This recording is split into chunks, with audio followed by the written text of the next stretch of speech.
सालों पहले एक नगर में एक बुद्धिमान राजा राज्य करता था। उनकी बुद्धि और होशियारी की चर्चा दूर दूर तक थी। राजा कभी भी बिना सोचे समझे कुछ नहीं कहता और ना ही किसी आरोपी की बात सुने बिना उसे सजा सुनाता था। उसकी बुद्धिमत्ता के चर्चे सुनकर आसपास के राजा रानियां और राजकुमारी आदि उनसे जलते थे। इसी जलन के चलते सभी उस राजा की बुद्धिमत्ता की परीक्षा लेने के लिए नए नए तरीके अपनाते थे। हर बार राजा दूसरे राज्य के शासकों द्वारा ली गई परीक्षा में खरा उतरकर खुद को होशियार और योग्य राजा साबित करता था। एक दिन राजा की परीक्षा लेने के लिए एक राजकुमारी आई। उसके हाथों में 2 फूलों की माला थी। दोनों माला में से एक असली फूल से बनी थी और दूसरी नकली से। उन दोनों मालाओं को देखकर उनका ये भेद बिल्कुल पता नहीं चल पाता था।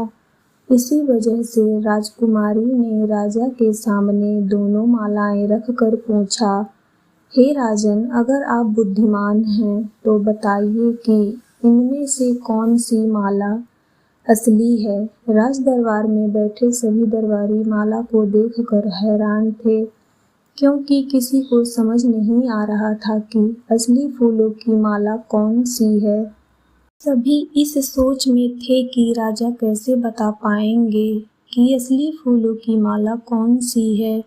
राजा भी माला को देखकर परेशान होने लगे। उसी वक्त उनके दिमाग में कुछ तरकीब आई। उन्होंने तुरंत अपने एक सेवक से कहा, बगीचे की खिड़कियों को खोल दो। सेवक ने बगीचे की खिड़की को जैसे ही खोला तो राजा ने देखा कि फूल में बैठी मधुमक्खियां खिड़कियों से राज दरबार में आ रही हैं। मधुमक्खियों को ही देखते रहे। जैसे ही एकाध मधुमक्खी एक फूल की माला में बैठी, वैसे ही राजा ने कहा कि अब मैं बता सकता हूँ कि असली फूलों की माला कौन सी है। राजा ने तुरंत उस माला की तरफ इशारा किया जिस पर मधुमक्खी बैठ रही थी। राजा की होशियारी देखकर दरबार में मौजूद सभी उनकी तारीफ करने लगे। भी कहने लगे कि हर राज्य को आपके जैसे ही बुद्धिमान राजा की जरूरत है। राजकुमारी भी राजा की बुद्धिमत्ता देखकर खुश हो गई। उसने भी बुद्धिमान राजा की तारीफ में कुछ शब्द कहे और वहां से अपने राज्य की ओर निकल पड़ी। कहानी से सीख, अगर व्यक्ति अपनी बुद्धि का इस्तेमाल करे तो वो हर प्रश्न का सही जवाब तलाश सकता है और हर मुसीबत का हल भी निकाल लेता है।